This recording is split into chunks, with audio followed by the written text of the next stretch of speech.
ছোট ছোট করে। এবার যেটা আমরা শিখব সেটা হচ্ছে ক্লাসিফিকেশন অফ কম্পিউটার, কম্পিউটারের ভাগ। কম্পিউটারকে সাধারণত কয় ভাগে ভাগ করা হয় বা কত ধরনের কম্পিউটার হয়? আমাদের কম্পিউটার, এই কম্পিউটারকে আমরা 3 ভাগে ভাগ করেছি এখানে। এই ভাগগুলো না এক একজন এক এক রকমভাবে করে, ঠিক আছে? এর কোনো মানে নির্দিষ্ট ভাগ নাই, যে যার মতন করে করে। কিন্তু আমরা যেটা জানবো এখানে, কম্পিউটার হচ্ছে অ্যানালগ কম্পিউটার, এক ধরনের কম্পিউটার যাকে বলা হয় অ্যানালগ কম্পিউটার, আরেকটা হচ্ছে ডিজিটাল কম্পিউটার এবং আরেকটা হচ্ছে হাইব্রিড কম্পিউটার। এবার অ্যানালগ আর ডিজিটাল এই দুটো ভাগ, কিন্তু আমরা এখানে কটা ভাগ বলেছি? 3টে। অবশ্যই বলবে পরীক্ষাতে পড়লে 3টেই ভাগ, অ্যানালগ, ডিজিটাল, হাইব্রিড। এই অ্যানালগ কম্পিউটার সম্বন্ধে জানতে হবে আর ডিজিটাল কম্পিউটার সম্বন্ধে জানতে হবে। হাইব্রিড হচ্ছে অ্যানালগ এবং ডিজিটালের সমন্বয়ে কম্বিনেশনে তৈরি হচ্ছে হাইব্রিড, অর্থাৎ দুটোর গুণ যে কম্পিউটারে থাকবে তাকেই বলা হবে হাইব্রিড কম্পিউটার। হাইব্রিডের বাংলা কি? হাইব্রিড অনেক কিছু খাও তোমরা এখন, হাইব্রিড পেঁপে, হাইব্রিড শাক, সবই হাইব্রিড হয়ে গেছে ধারণা এখন। হ্যাঁ, হাইব্রিড মানে কি? হাইব্রিডের বাংলা হচ্ছে শঙ্কর। পড়েছো ভূগোলে বা এতে জীবন বিজ্ঞানে শঙ্কর? হ্যাঁ, তাহলে শঙ্কর প্রজাতি যেটাকে বলি মিশ্রণে তৈরি হয়, একটা প্রজাতি এবং তার সাথে অন্য প্রজাতির মিশ্রণ করে হাইব্রিড তৈরি করা হয়, ঠিক আছে? তো এখানে হাইব্রিড হচ্ছে অ্যানালগ কম্পিউটারের গুণ এবং ডিজিটালের কম্পিউটারের গুণ, দুটো গুণ সমন্বয় যখন যে কম্পিউটারে থাকবে একই সাথে, তখন সেটাকে কি কম্পিউটার বলবো? হাইব্রিড কম্পিউটার বলবো, ঠিক আছে? আচ্ছা, অ্যানালগ কম্পিউটারগুলো বিভিন্ন ধরনের স্পিড টিড মেজারমেন্টের কাজে লাগে, ঠিক আছে? তোমার মোটর সাইকেলের যে চলে তখন একটা মিটারে স্পিড উঠে, তাই না? সেই স্পিডটা কাঁটাতে দেখায় না সংখ্যায় দেখায়? বলো। মোটর সাইকেল যখন কেউ চালায়, চেপেছো? তোমরা কেউ মোটর সাইকেল চালাতে জানো? যাও না, চেপেছো পেছনে, তার মানে সামনে দেখো, দেখেছো না যায় না, কাঁটা চলে একটা, কত কিলোমিটার গতিবেগে চলছে সংখ্যাটা দেখায়, বা একটা হ্যাঁ 30, 40, 20 লেখা থাকে। আবার অনেক সময় কাঁটা থাকে একটা, দেখবা কাঁটাটা উঠতে উঠতে যায় নামে। কাঁটায় যদি মিটারটা থাকে তখন সেটাকে অ্যানালগ মিটার বলে, ঠিক আছে? আর যদি ডিজিটে থাকে, সংখ্যায় থাকে, তখন সেটাকে বলা হয় ডিজিটাল মিটার বলা হয়।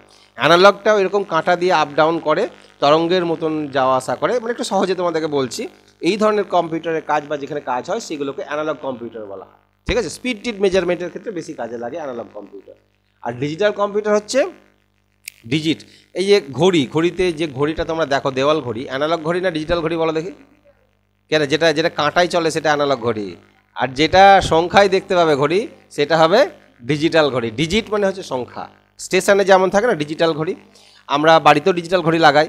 এখন মোবাইলের স্মার্ট ওয়াচে ডিজিটাল ঘড়ি থাকে, আবার অ্যানালগ করে নিতে পারি, কাঁটার মতন ওকে করে নিতেও পারি আমরা। ওকে ওকে, তাহলে এইগুলো হচ্ছে অ্যানালগ ডিজিটাল। তাহলে ডিজিট বুঝবে যে কম্পিউটার সেটা হবে ডিজিটাল কম্পিউটার। তাহলে আমরা কোনটা ব্যবহার করি, অ্যানালগ, ডিজিটাল না হাইব্রিড?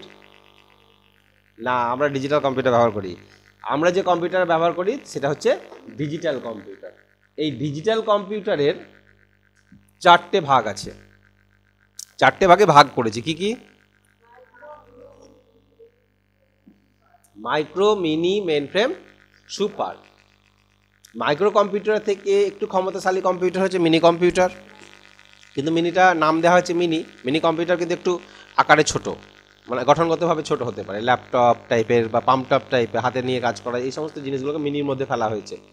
মেইনফ্রেম কম্পিউটার তার থেকে ক্ষমতাশালী, এইটা আকারগত গঠনগত আকারে বড় হতেও পারে, ঠিক আছে? বড়ই হয় সাধারণত। এই কম্পিউটারটা অনেক বেশি ক্ষমতাশালী।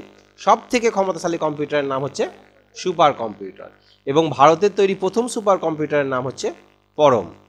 এই সুপার কম্পিউটারটা এতটাই ক্ষমতাশালী কম্পিউটার যে সব দেশ ব্যবহার করতে পারে না।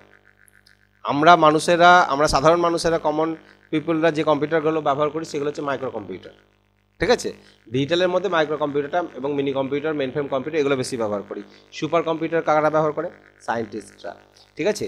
মানে মহাকাশের সঙ্গে কমিউনিকেশন করতে পারবে, ঠিক আছে? উপগ্রহ পাঠানোর ক্ষেত্রে বা বিভিন্ন দেশের সুরক্ষার ক্ষেত্রে ব্যবহার করতে পারবে ওরা সুপার কম্পিউটার, ঠিক আছে? তাহলে ভারত যখন প্রথম সুপার কম্পিউটার তৈরি করে সেইটার নাম ছিল কি? পরম। সুপার কম্পিউটার দেখতে কেমন হয়? সুপার কম্পিউটারের যে সিপিইউগুলো আছে, সিপিইউগুলো অনেক বড় বড় হতে পারে, যেমন মেইনফ্রেম কম্পিউটার অনেক বড় বড় হতে পারে। মেইনফ্রেম কম্পিউটার কোথায় ব্যবহার হয়? ধরে নাও ব্যাংকের সার্ভার হিসাবে ব্যবহার হতে পারে। সার্ভার মানে কি? একটাই পাঞ্জাব ন্যাশনাল ব্যাংক, তুমি টাকা লালগোলাতে রাখো, রাজারামপুরে রাখো, বহরমপুরে রাখো, যেখানেই রাখো না কেন ওদের একটা কম্পিউটারে গিয়ে সেভ হবে। কেননা দেখো তুমি যেখানেই খুশি রাখছো, যেখান থেকে খুশি টাকা তুলতে পারছো, তাহলে একটা মেন কম্পিউটারে সেভ থাকছে। ওই কম্পিউটারটাকে বলা হয় সার্ভার কম্পিউটার। ওই কম্পিউটারে যে সিপিইউটা ব্যবহার হবে সেটা হবে মেন ফ্রেম। 24 ঘন্টা অন থাকে, কোনো সময় বন্ধ হয় না। দেখো আমরা দিন রাত সব সময় লেনদেন করি, অনলাইনের মাধ্যমে বিভিন্ন মাধ্যমে লেনদেন করি, কোনো সময় কম্পিউটার বন্ধ হয়? বন্ধ হয় না।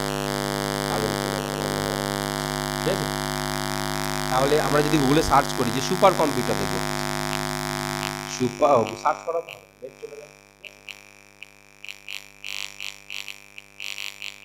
সুপার কম্পিউটার ছবি পরে দেখছি আমরা, এখানে সার্চ করে আসবে না কারণ নেটটা চলে গেছে। ওকে, মেন ফ্রেম, সুপার কম্পিউটার। এবার মাইক্রো কম্পিউটার যেটা আমরা ব্যবহার করি তাকে আবার পিসি, পিসিএপি, পিসিএক্সপি এরকম ক্লাসিফিকেশন দিয়েছি। পিসি মানে হচ্ছে পার্সোনাল কম্পিউটার, পিসি মানে হচ্ছে পার্সোনাল কম্পিউটার। এবার এটি পার্সোনাল কম্পিউটার অ্যাডভান্স টেকনোলজি, অর্থাৎ পার্সোনাল কম্পিউটারগুলো যদি একটু অ্যাডভান্স টেকনোলজির হয়, একটু উন্নত মানের হয়, তখন তাকে পিসি এটি বলতে পারি। আর তার থেকেও ভালো যদি হয়, এক্সটেন্ডেড টেকনোলজি যদি হয়, তখন তাকে পিসি এক্সটে বলতে পারি। তো মেইনলি কম্পিউটার ক্লাসিফিকেশনের মধ্যে আমরা বলি কম্পিউটারের 3টে ভাগ, ঠিক আছে? কি কি? Analogue, digital, hybrid. ডিজিটালের কয়টি ভাগ? Micro, mini, mainframe, super. ঠিক আছে, সব থেকে ক্ষমতাশালী কম্পিউটার কোনটা? ভারতের তৈরি প্রথম সুপার কম্পিউটার বড়। এই দুটোটা মনে রাখতে পারলেই হলো, ঠিক আছে? আর এই দুটো এগুলো এরকম দরকার পড়ে না, ঠিক আছে? এরকম ক্লাসিফিকেশন একটা বইয়ে দেখেছি আমি, একরকম ভাবে দেওয়া হয়। তো আমার যেটা মনে হয়েছে এরকম ভাবে আমি এটা করেছি, ঠিক আছে? এটা মনে রাখবে। এই হলো কম্পিউটারের ক্লাসিফিকেশন, ঠিক আছে? মেইনফ্রেম কম্পিউটার এবং সুপার কম্পিউটার ছবি তোমরা গুগলে এই কম্পিউটারগুলো, এই যে analog computer, digital computer, hybrid computer, গুগলে নেটে সার্চ করে দেখবে এগুলো, ঠিক আছে? সার্চ করে দেখবে দেখতে কেমন। আমরা যে কম্পিউটারটা ব্যবহার করছি সেটা মাইক্রো কম্পিউটার, এটা আমরা সবাই জানি, সবাই কম্পিউটারের চেহারা দেখেছি, সমস্ত কিছু দেখেছি। এবার হচ্ছে যে আমি তাহলে নতুন কম্পিউটার কি পেলাম? অ্যানালগ কম্পিউটার, এটা দেখতে কেমন হয়? তাহলে গুগলে নেট আছে, কম্পিউটারে বসে তোমরা সার্চ করে দেখবে, ঠিক আছে? এইগুলো নিজস্ব ক্রিয়েটিভিটি, তোমাকে সার্চ করে দেখতে হবে যে দেখতে কেমন হয়, ঠিক আছে? আমি একবার দেখিয়ে দিলাম, এখানে বন্ধ হয়ে গেল, আর দেখার দরকার নাই এরকম ভাববা না, ঠিক আছে? নিজেরাই দেখবে সুপার কম্পিউটারটা কেমন, কোন কোন দেশ সুপার কম্পিউটার ব্যবহার করে, কোন কোন দেশ ব্যবহার করে না, ঠিক আছে? Computer classification.